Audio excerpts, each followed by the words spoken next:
Start. आज हम आप लोगों के साथ सीटेट एग्जाम के प्रीवियस ईयर क्वेश्चन पेपर में पूछे गए सीडीपी के कुछ इंपॉर्टेंट क्वेश्चन डिस्कस करेंगे। निम्नलिखित में से कौन सी बहुबुद्धि सिद्धांत की आलोचना है? बहुबुद्धि के प्रतिभाएं हैं जो पूर्ण रूप से बुद्धि में विद्यमान रहती हैं। बहुबुद्धि से छात्रों को अपने रुझान को खोजने में मदद उपलब्ध कराती हैं। यह व्यवहारिक बुद्धि पर आवश्यकता से अधिक बल देती है। यह अनुभविक साक्ष्यों को बिल्कुल भी समर्थन नहीं देती। तो जो हॉवर्ड गार्डनर थे उनके द्वारा मल्टीपल टाइप ऑफ इंटेलिजेंस दिया गया था और उनकी इसलिए आलोचना की गई थी क्योंकि उनका कहना था कि जो बहुबुद्धि की प्रतिभाएं होती हैं जो पूर्ण रूप से हमारे बुद्धि में विद्यमान रहती हैं, यानी कि ऑप्शन नंबर ए इसका राइट आंसर हो जाएगा, क्योंकि इसमें पूछा है कि बहुबुद्धि के सिद्धांत की आलोचना है, तो ऑप्शन नंबर ए इसका राइट आंसर हो जाएगा। निम्नलिखित में से कौन से युग्म होने की संभावना सबसे कम है? बच्चे भाषा के बारे में निश्चित ज्ञान के साथ प्रवेश करते हैं। चॉम्स्की। भाषा विचार पर प्रारंभ में दो भिन्न गतिविधियां हैं। वाइगोत्स्की। भाषा विचार पर आधारित है। प्याजे। भाषा वातावरण में उद्दीपक है। BF Skinner. तो जो ऑप्शन नंबर ए है, बच्चे भाषा के बारे में निश्चित ज्ञान के साथ प्रवेश करते हैं, यानी जो चॉम्स्की थे उनका कहना था कि जो बच्चा होता है उसके अंतर्गत लैंग्वेज एक्विजिशन डिवाइस जो उसकी जन्मजात पाई जाती है, यानी लैंग्वेज को एक्वायर करने की जो क्षमता है वो बच्चे के अंदर जन्मजात पाई जाती है। तो ऑप्शन नंबर ए जो है वो सही है। भाषा विचार पर प्रारंभ में दो भिन्न गतिविधियां हैं। वाइगोत्स्की, यानी जो वाइगोत्स्की थे उनका कहना था कि जो भाषा होती है और जो विचार होते हैं ये अलग अलग होते हैं, बाद में जाके ये दोनों मर्ज हो जाते हैं। बेसिकली वाइगोत्स्की का ये भी कहना था कि जो भाषा वह सड़क है जिस पर विचार की सवारी निकलती है, यानी कि जो भाषा है वो पहले आती है, बाद में हमारे विचार आते हैं। तो ऑप्शन नंबर बी भी सही है। भाषा विचार पर आधारित है। प्याजे, यानी जो प्याजे थे उनका कहना था कि नहीं, विचार जो है हमारे थॉट जो है वो पहले आते हैं, बाद में हमारी लैंग्वेज आती है। तो ऑप्शन नंबर सी भी सही है।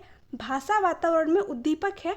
BF Skinner. तो जो स्किनर थे उन्होंने उद्दीपक भाषा को नहीं माना है, यानी कि ऑप्शन नंबर डी जो है वो इसका राइट आंसर हो जाएगा, क्योंकि इसमें पूछा है कि किसकी संभावना सबसे कम है। तो ऑप्शन नंबर डी इसका राइट आंसर हो जाएगा।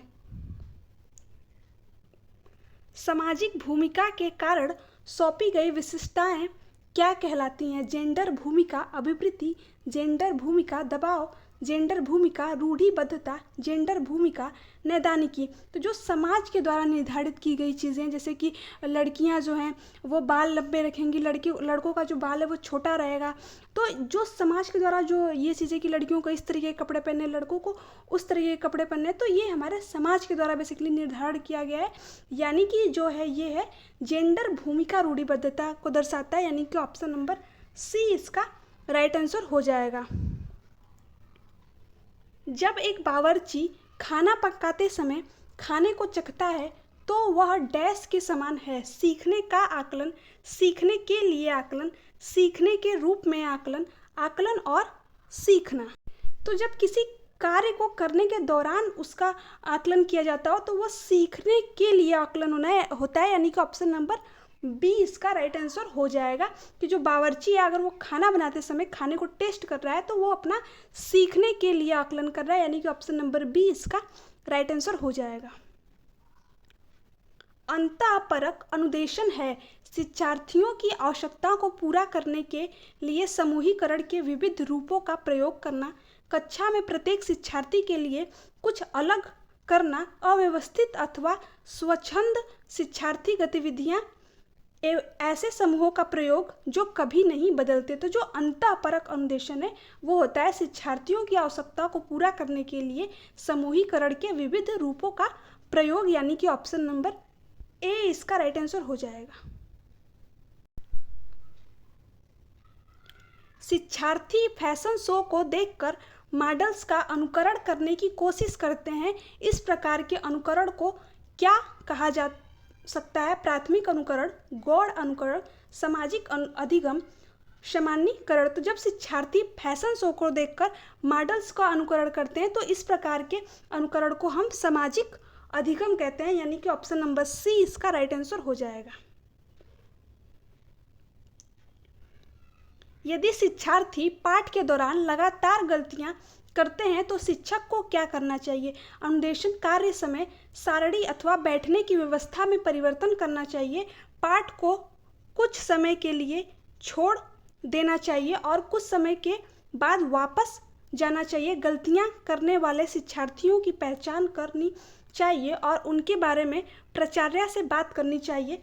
गलतियां करने वाले शिक्षार्थियों को कक्ष से बाहर खड़ा कर देना चाहिए। तो जब शिक्षार्थी पढ़ने के दौरान बार बार गलतियां कर रहा है तो ऐसे में एक शिक्षक को अनुदेशन, कार्य समय सारणी अथवा बैठने की व्यवस्था में परिवर्तन करना चाहिए, क्योंकि हो सकता है कि बच्चे को सुनने में दिक्कत हो, आप उसको आगे बैठाइए जिससे कि वो उसकी जो है प्रॉब्लम वो कम हो जाए, यानी कि उसको हेल्प मिले। थोड़ा सा हो सकता है कि वो उसके जो है समय सारणी उसका सही ना हो, तो आप उसमें चेंज करिए जिससे कि बच्चा अच्छी तरीके से पढ़ पाए, यानी कि उसका ध्यान जो है वो पढ़ाई में लग सके। तो ऑप्शन नंबर ए इसका राइट आंसर हो जाएगा।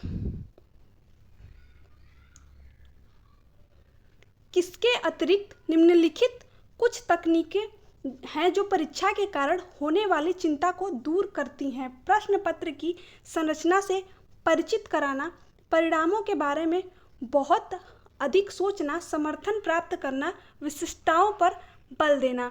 तो जो हमारे परिणामों के बारे में जब हम अत्यधिक सोचते हैं तो ये हमारे अंदर चिंता को बढ़ावा देती है, यानी कि ऑप्शन नंबर बी इसका राइट आंसर हो जाएगा, क्योंकि यहाँ पे पूछा है किसके अतिरिक्त, यानी एक ऑप्शन है जो कि गलत है, बाकी 3 ऑप्शन सही हैं। तो जो हमारी जो चिंता को दूर करती है वो होती है प्रश्न पत्र की संरचना से परिचित कराना, यानी कि जब हम प्रश्न पत्र की संरचना से परिचित होंगे तो हमें क्वेश्चन कैसा भी दे दिया जाए हमें उससे भयभीत हम नहीं होंगे। और समर्थन प्राप्त करना, यानी जब हमें समर्थन मिलेगा तो भी हम चिंता से दूर रहेंगे, साथ ही विशिष्टताओं पर बल से भी हम चिंता पर दूर रहेंगे। बट परिणामों के बारे में अगर हम अत्यधिक सोचेंगे तो हमारे अंदर चिंता आएगी ना कि दूर होगी। तो ऑप्शन नंबर बी इसका राइट आंसर हो जाएगा, क्योंकि अतिरिक्त पूछा है। ठीक है, ब्लूम की एक टेक्सोनॉमी डैश की पदानुक्रमित व्यवस्था है? उपलब्धियों, लक्ष्यों, पाठ्यचर्या संबंधी घोषणाओं, पठन कौशल, संज्ञानात्मक कौशल। तो जो बीएस ब्लूम थे उन्होंने 1956 ईस्वी में जो है सीखने के 3 स्तर बताए, ज्ञानात्मक, भावात्मक और क्रियात्मक। तो जो ब्लूम की टेक्सोनॉमी है उसकी जो पदानुक्रमिक व्यवस्था है वो संज्ञानात्मक उपदेशों के अंतर्गत आती है, यानी कि ऑप्शन नंबर डी इसका राइट आंसर हो जाएगा। जो ज्ञानात्मक उपदेश होता है उसको हम संज्ञानात्मक उपदेश से भी बोलते हैं। तो ऑप्शन नंबर डी इसका राइट आंसर हो।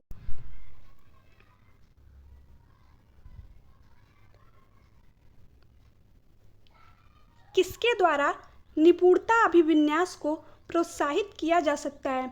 शिक्षार्थियों के व्यक्तिगत प्रयासों को ध्यान केंद्रित करके, शिक्षार्थियों की सफलता की परस्पर तुलना कर गृह कार्य के रूप में बहुत अधिक अभ्यास सामग्री देकर, अनपेक्षित परीक्षा लेकर।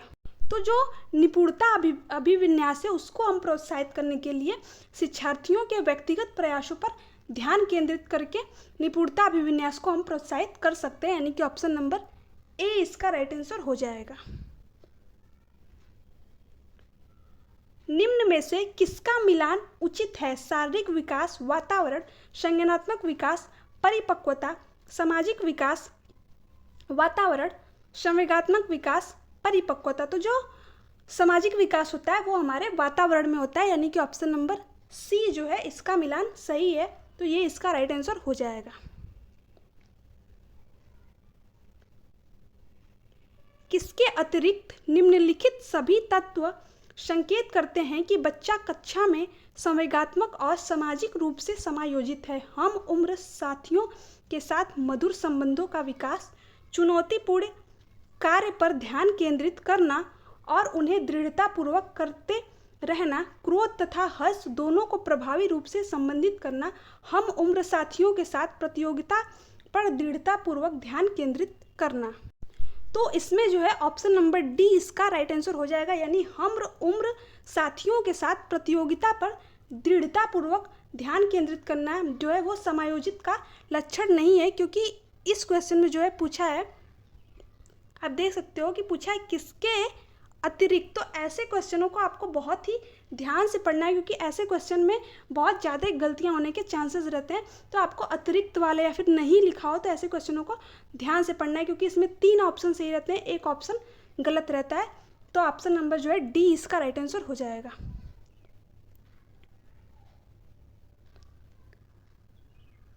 समाजीकरण में सम्मिलित है सांस्कृतिक संरक्षण और विद्रोह को निरुत्साहित करना, व्यक्ति का व्यक्तित्व विकास करना, बच्चों को लेबलों में समायोजित करना, संवेगात्मक समर्थन उपलब्ध कराना। तो इसमें ऑप्शन नंबर बी इसका राइट आंसर हो जाएगा, यानी व्यक्ति का व्यक्तित्व जो है का विकास करना, यानी ऑप्शन नंबर बी इसका राइट आंसर हो जाएगा। जो बुद्धि सिद्धांत बुद्धि में सम्मिलित मानसिक प्रक्रियाओं और पति द्वारा लिए जा सकने वाले विविध रूपों को शामिल करता है वह है स्पीयरमैन का जी कारक, स्टर्नबर्ग का बुद्धिमत्ता का त्रितंत्र सिद्धांत, बुद्धि का सार्वेट सिद्धांत, थ्रस्टन का प्राथमिक मानसिक योग्यता।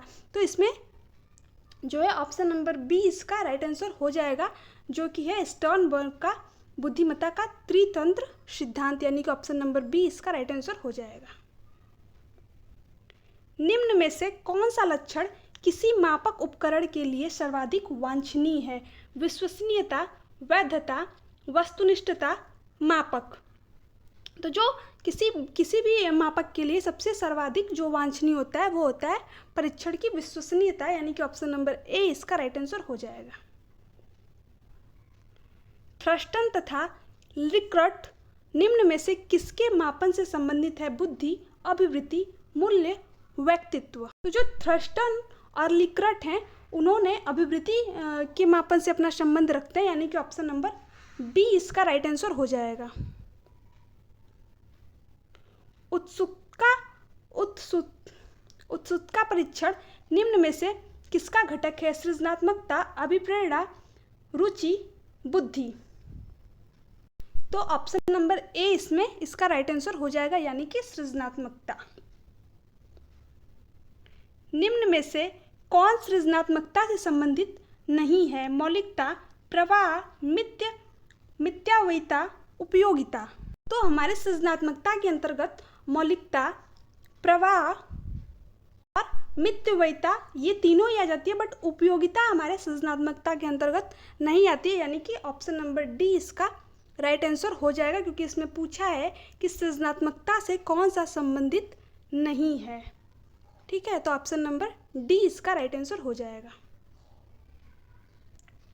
बुद्धि लब्धि के संबंध में क्या सत्य है?